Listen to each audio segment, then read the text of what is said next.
wala masyado nang nangyari noong January. Eto na yung February. Joke lang. January 14, nag-vlog ako noon. Kaya natatandaan ko yun. Kasi yun yung time na nag-vlog ako.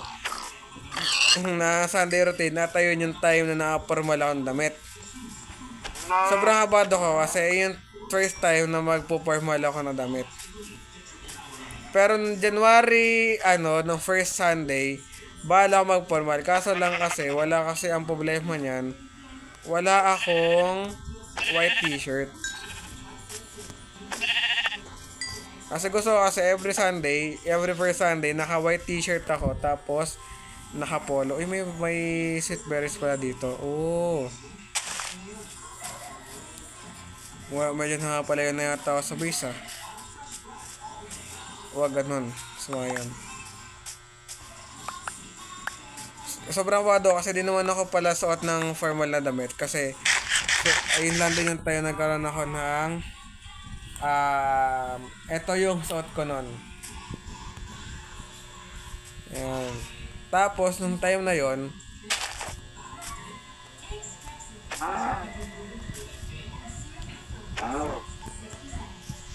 February na tayo. So, wala na akong matandaan pa. February 20 or 21.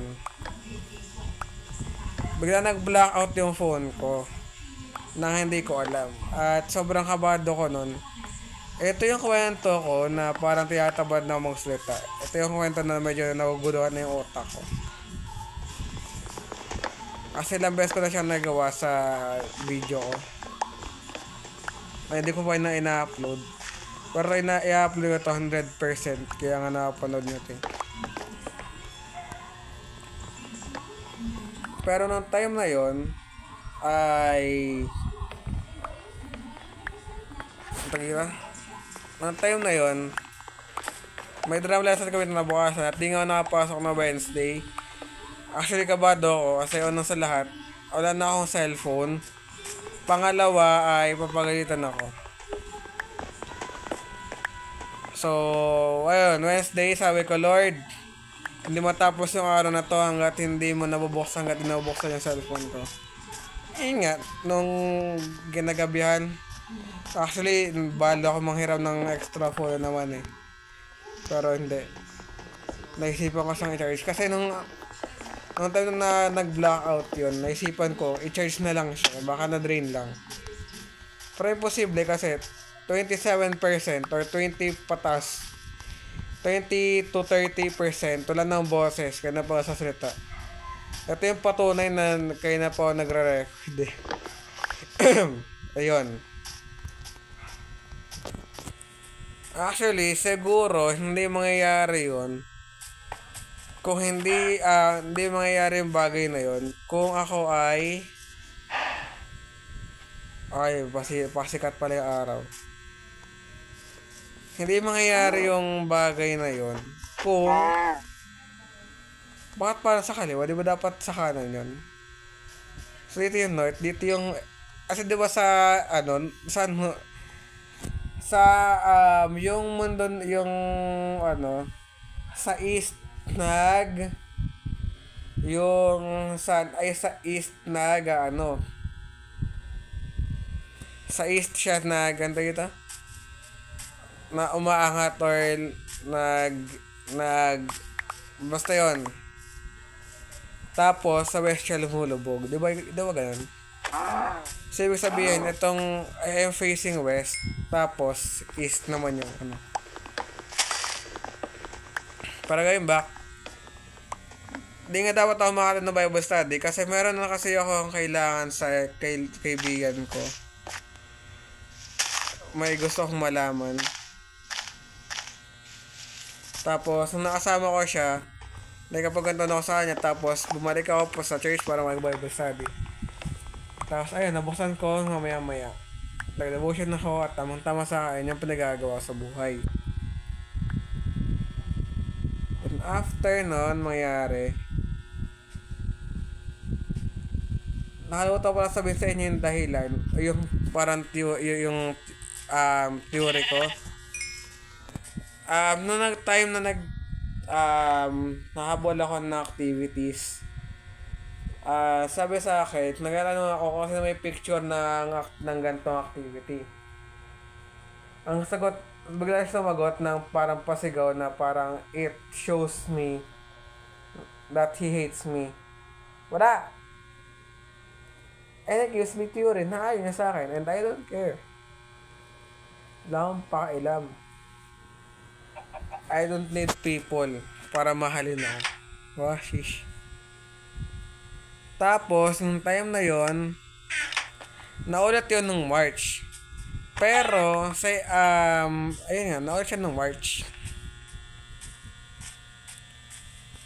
Pero this time, alam ko na kung ano yun, kasi ang nangyari kasi niyan, nag-search ako kung paano yung gagawin.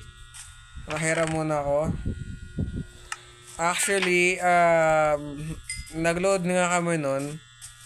Niloadan ko yung phone ng pinsan ko. Na hanggang ngayon yung load na pinang-load ko doon ay hindi pa nababayaran. Pero okay lang yun. Okay lang yun sa akin. Kasi sabi ko sa kanya, pang mic na lang. Pero nung nag-order ako ng mic ay walang kuwenta. Ano ba naman yun? Meron nga din ako dito audio splitter eh. Papakita ko sa inyo, wait lang.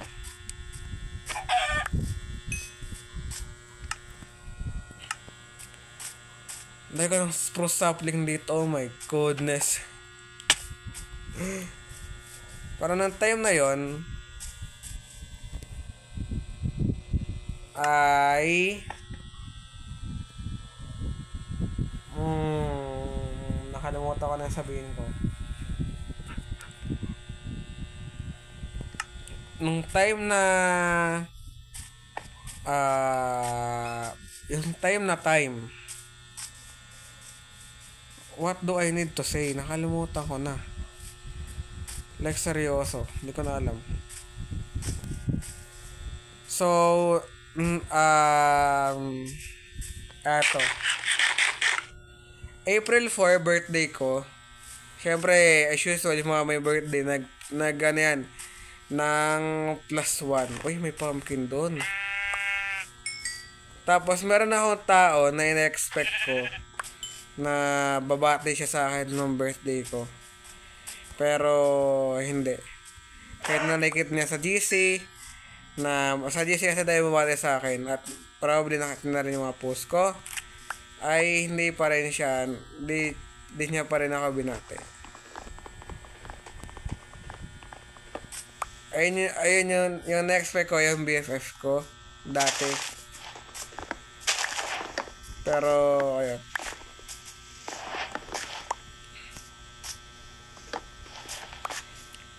So nung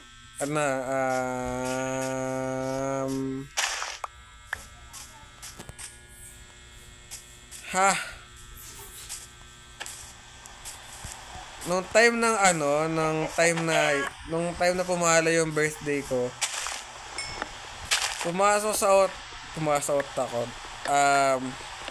Nung 12 AM ng alas 4, sobrang saya ko nung time na yun. Ayoko na magputol ng puno, nakakatawad na. Magkakalat na lang ako ng torch habang nagkukwento ako. Nung time na yon, hindi ko na lang talaga gagawin ko sa mga acts na meron ako.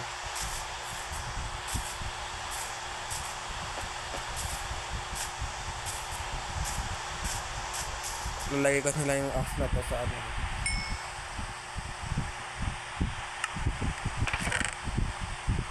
Kasi ito dito. Yan. Babay ko na yung dating pwesto. There we go.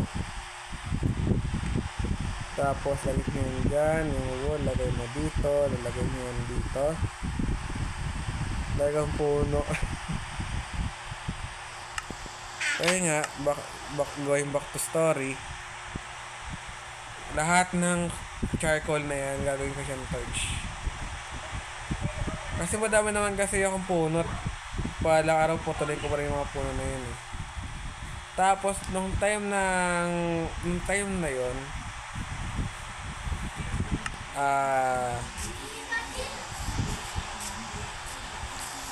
baka saan? Ito. nung time ng sobrang saya ko nung nag-birthday ako. Kaya pala sobrang saya ko dahil after nun, pumangat bigla yung araw ko. Nasira yung birthday ko. Imbis ng saya, naging malungkot ang fare. Oh my goodness. Naging malungkot ako. Oh my gosh. Magagawa na ako ng maraming chest.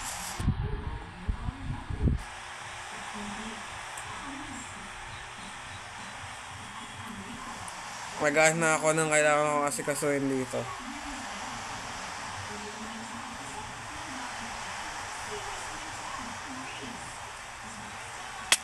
Ow! Masakit! Ano ba? My goodness, mamamatay na ako. Oh my goodness.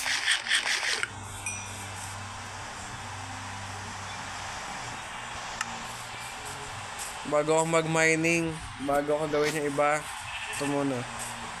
Kaya pala, sobrang saya ko nung birthday ko kasi mapapalitan pala ng lungkot yun. Kaya minsan, mas gusto ko, ayoko talaga ng masaya kasi talagang alam ko na yung kasunod, lungkot, tigati, lumbay. Tapos, after nun, April 7 ay nung may shooting kami, nagsimula yun nung May tuloy. Nung March 31. Actually, nung March 31, di ako nakata ng sunrise. At parang feeling ko, there's something's missing. Kasi nga, di ako nakata ng gawain. Okay, so oh my goodness.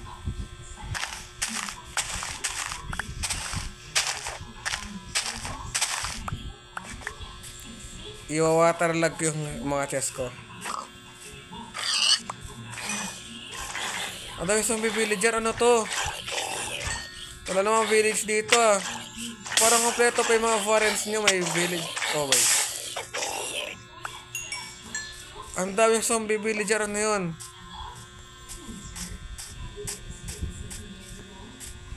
Wala namang village dito nearby. Dapat magbago na si Mojang eh. Maglalagay lang siya ng wandering trader at ng zombie villager kapag may nearby village 100 blocks away o ano. So gagawa ko ng sign. There we go.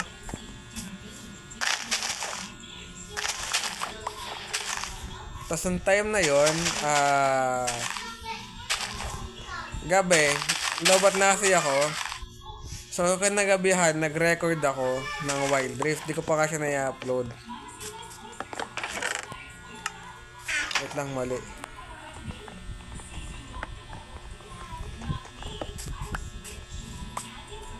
Tapos, nung time na yon, oh my goodness. Tapos, nung time na yon, na nagre-record ako, tinawag ako bigla ng mga churchmate ko.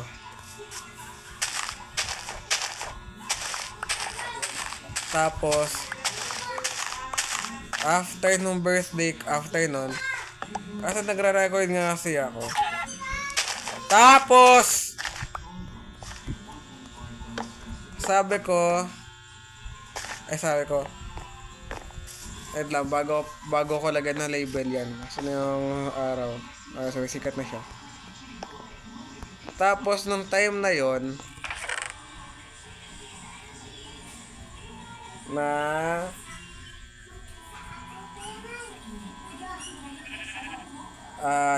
nung time na yon ay teka lang, pagkain.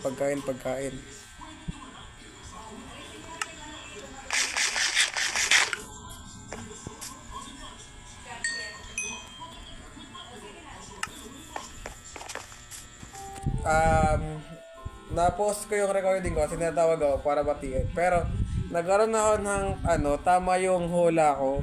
Tamang prediction ko kasi, nung pauwihin na ako, narinig yung pangalan ko. Tapos, nung tinawag ako, kinakatok na yung bahay. Parang balak pa umikot para tawagin ako. Tapos, pumunta ako ng time na yon ay, wait lang. Naalala ko, pero tatawad na ako sa musita. Pero nung mga time na yon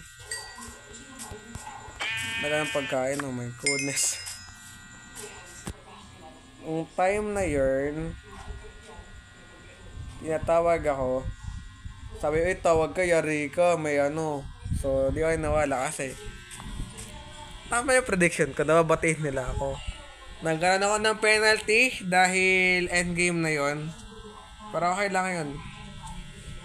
Dahil lahat naman ng tao, hindi lahat ng tao na nandyan lagi para sa'yo. Okay, tandaan mo yan. So yun lang. Don't forget to leave a like, share, subscribe, and hit the bell notification.